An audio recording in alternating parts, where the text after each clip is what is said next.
Hello friends, welcome to my YouTube channel. तो हमने international marketing start करा था, जिसकी हमने nature, importance and meaning of international marketing complete कर चुके हैं। उसके बाद हमने इंटरनेशनल ओरिएंटेशन के बारे में बात करी थी, जिसके अंदर हमने ईपीआरजी फ्रेमवर्क के बारे में पढ़ा था। तो आज के इस वीडियो में हम बात करेंगे इंटरनेशनल मार्केट इन्वॉल्वमेंट की, कौन कौन सी पार्टीज इसके अंदर इन्वॉल्व होती है। दूसरा हम बात करेंगे कि हमारा क्या प्रोसेस होता है जिससे हम इंटरनेशनल मार्केटिंग के अंदर वर्क करते हैं। फिर इंटरनेशनल मार्केटिंग इंफॉर्मेशन सिस्टम के बारे में बात करेंगे। तो आज हम स्टार्ट करते हैं। First topic, international market involvement. Few company in the present era operates in an isolated country boundary environment. One would hardly find any company which can effectively avoid international involvement. Even the company operating in domestic environment can't fully avoid the international influences. The involvement decision is a function of various firms specific internal and environmental external factors.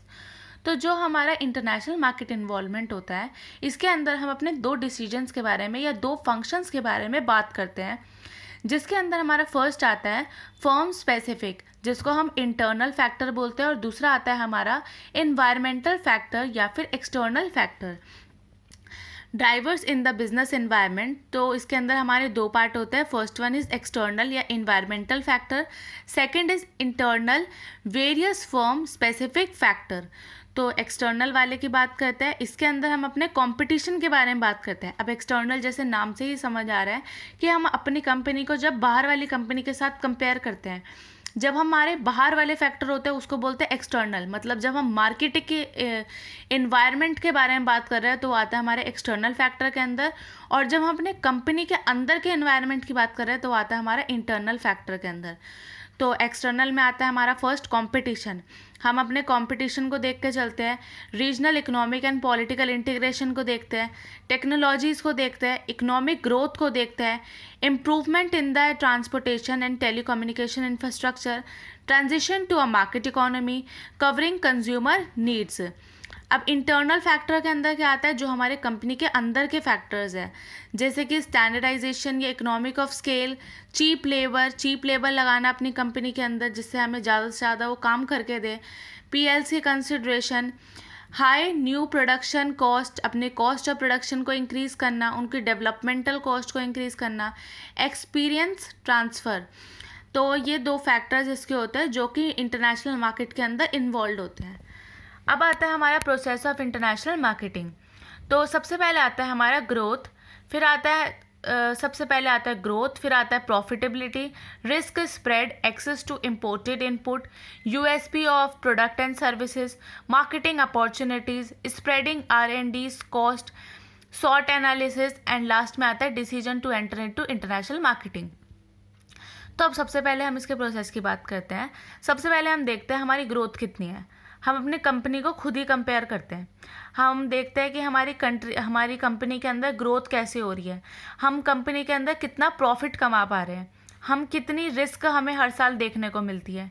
उसके बाद हमारे जो products है वो कितना input उनमें लगता है। हम अपने प्रोडक्ट और सर्विसेज के बारे में बात करते हैं, अपनी मार्केटिंग अपॉर्चुनिटीज़ को देखते हैं, अपनी कंपनीज़ के साथ कंपेयर करके अपने रिपोर्ट्स को तैयार करते हैं, रिसर्च और डेवलपमेंट देखते हैं। फिर हम उसके बाद सॉट एनालिसिस करते हैं, strength, weakness, opportunity, threat analysis करते हैं। उसके बाद हम ये डिसीजन लेते हैं कि हमें इंटरनेशनल मार्केटिंग के अंदर एंटर करना है या फिर नहीं करना। International market information system, an organized collection of telecommunication equipment, computer hardware and software data, personal design to capture, store, update, manipulate, analyze and immediate display information about worldwide business activities. Marketing information can lead marketing manage to develop new product, improve existing product, make changes in promotion, price and distribution and strategies and tactics. तो अब इसके अंदर हम क्या करते हैं, marketing information के अंदर हम ये करते हैं कि हम अपने न्यू प्रोडक्ट को किस तरह से डेवलप करने वाले हैं, हम किस तरह से न्यू प्रोडक्ट बनाएंगे, उसके बाद जो हमारे पुराने वाले प्रोडक्ट है उनको किस तरह से इम्प्रूव करेंगे, क्या क्या चेंजेस लाएंगे हम अपने प्रमोशन के अंदर, प्राइस के अंदर, डिस्ट्रीब्यूशन स्ट्रैटेजीज़ के अंदर। उसके बाद आता है हमारा international marketing environment. International marketing environment के अंदर हम उन फैक्टर्स के बारे में बात करते हैं जो कि अनकंट्रोलेबल होते हैं, हमारे हाथ में नहीं होते। और जो कि हमारे बहुत ही ज़्यादा अफेक्ट करते हैं इंटरनेशनल मार्केटिंग के डिसीजंस को। Enterprise operate in an environment which is complete and dynamic. International marketing add at level 1 more level of uncertainty. Domestic business environment has its own dimension. International marketing environment is defined as a set of uncontrollable forces that affects international marketing decisions, जो कि हमारे international marketing decisions को बहुत ज़्यादा affect करते हैं। तो इसके अंदर हमारे ये 5 फैक्टर्स आते हैं। First one is legal environment, economic environment, political environment, social culture environment and legal environment. Physical environment के अंदर आता है, physical environment is element of marketing environment that confront every market but receive much less attention. In a physical environment comprise topography and climate, distribution, resources, population, altitude, temperature, humidity describe the climate of particular area. Even in a single country climate condition may vary diversely. तो physical environment के अंदर कैसे बात करते हैं हम, इसके अंदर हम अपनी टोपोग्राफी के बात करते हैं, क्लाइमेट के बारे में बात करते हैं, किस तरह से हम अपने रिसोर्सेज को डिस्ट्रीब्यूट करते हैं, अपनी पॉपुलेशन के बारे में बात करते हैं। तो ये सारे फैक्टर्स आते हैं हमारे फिजिकल एनवायरनमेंट के अंदर। इकोनॉमिक एनवायरनमेंट के अंदर it is the health of nation in another important dimension of international marketing environment. Study of domestic environment is an important and study of international economic development become more so as the currency are different and hence the exchanges rate comes into consideration. Economic policies are different. Trade consideration, types of economic, national income, per capita income, growth rate, saving rate, employment rate, inflation rate, tax rate, all need become carefully evaluate. Trade policies of nation may not always be liberal. Trade restrictions exist in the form of tariff and non-tariff barriers. तो economic environment के अंदर हम ये बात करते हैं कि जैसे कि अब इंडिया ट्रेड कर रही है यूएसए के साथ, तो इन दोनों कंट्री की जो करेंसीज है वो बिल्कुल ही अलग है।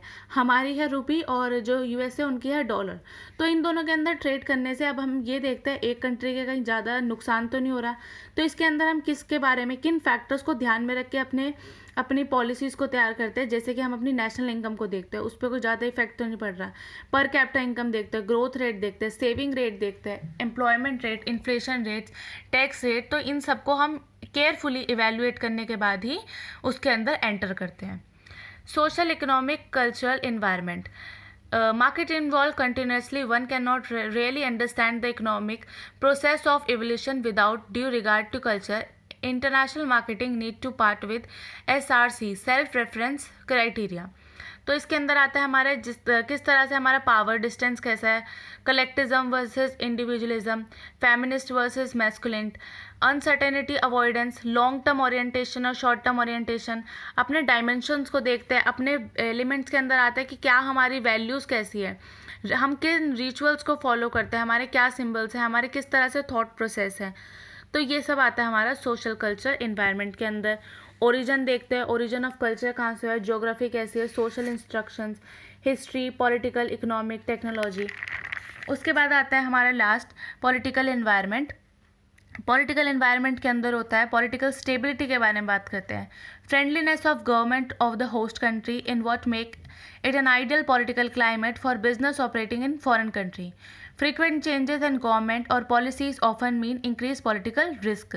अगर जैसे कि कंट्री के अंदर कुछ ज़्यादा ही गवर्नमेंट का चेंज होने की वजह से उनकी जो पॉलिसीज़ है उस पर भी हमारा बहुत ही ज़्यादा इफेक्ट पड़ता है। उसके बाद आता है legal environment. Laws are different in different country, जो कि हमारे लॉज होते हैं वो डिफरेंट कंट्री से अलग होते हैं।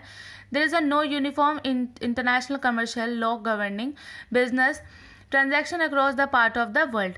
तो इसके अंदर हमारे दो तरह के लीगल सिस्टम आते हैं। First one is code law and second one is common law. Common law मतलब जो हर किसी के लिए सेम है। तो ये थे इसके हमारे 5 एनवायरनमेंट जो कि आज हमने इस वीडियो में बात करे। अगर आपको मेरी प्रीवियस वीडियो की लिंक चाहिए हो तो आपको डिस्क्रिप्शन बॉक्स में मिल जाएगी और आपको नोट्स की लिंक भी आपको डिस्क्रिप्शन बॉक्स में मिल जाएगी। Thank you.